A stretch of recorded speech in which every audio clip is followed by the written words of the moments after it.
সেই 32 দলীয় টুর্নামেন্ট যশোর মোল্লাপাড়া অনুষ্ঠিত। 5 স্টার কিং রহমান হিট করলো, সুন্দরভাবে গুটি খেলার চেষ্টা। সেদিন খুব দক্ষ প্লেয়ার খুলনার, চাবি খেলার চেষ্টা, সুন্দর একটি চাবি ফেলে রেডটা হাতে নিল। সে খুব অসাধারণ খেলা করে, তাকে অধিকাংশ সবাই চেনে।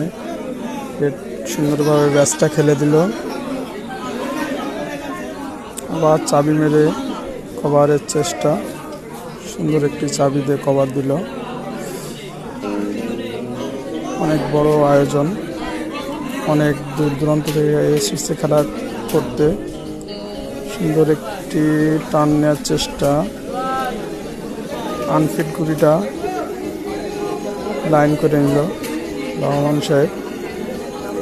দেখা যাক, 2টা গুটি খেলতে বলে সে ফিনিশ, স্লিপ এবং টান। অসাধারণ একটি মার দিল, সুন্দর একটি শট। এই গুটিটা গেলেই সে ক্লিয়ার হয়ে যাবে। ভালো লাগলে লাইক শেয়ার করে দিবেন বন্ধুরা, ধন্যবাদ।